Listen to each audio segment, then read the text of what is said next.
ધારાસભ્ય કોંગ્રેસના ગેનીબેન ઠાકોરે પણ સમર્થન આપ્યું। એમણે કહ્યું, લગ્ન કરનાર દીકરીઓ ખોટી રીતે લગ્નની જાળમાં ફસાતી હોય છે, એમાં સુધારો થવો જોઈએ। 182 ધારાસભ્યોએ આ મામલે લગ્ન નોંધણીના સુધારામાં સામે આવવું જોઈએ। લગ્ન નોંધણીમાં 4 મુદ્દાઓ મામલે સુધારો થવો જોઈએ। રમણભાઈએ જે લેટર લખી અને માગણી કરી છે એમાં હું મારો સૂર પુરાવું છું।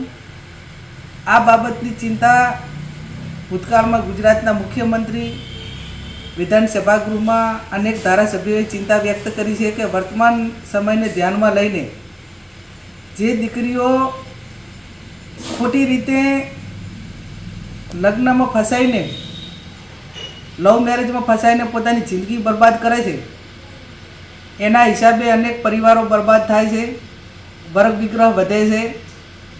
અને આ કાયદાના સુધારામાં માત્ર એટલું જ માગણી છે। અને હું તો એવું માનું છું કે ગુજરાતના 182 ધારાસભ્યોએ આ બાબતની માગણી કરી અને મુખ્યમંત્રીને લેટર લખવો જોઈએ।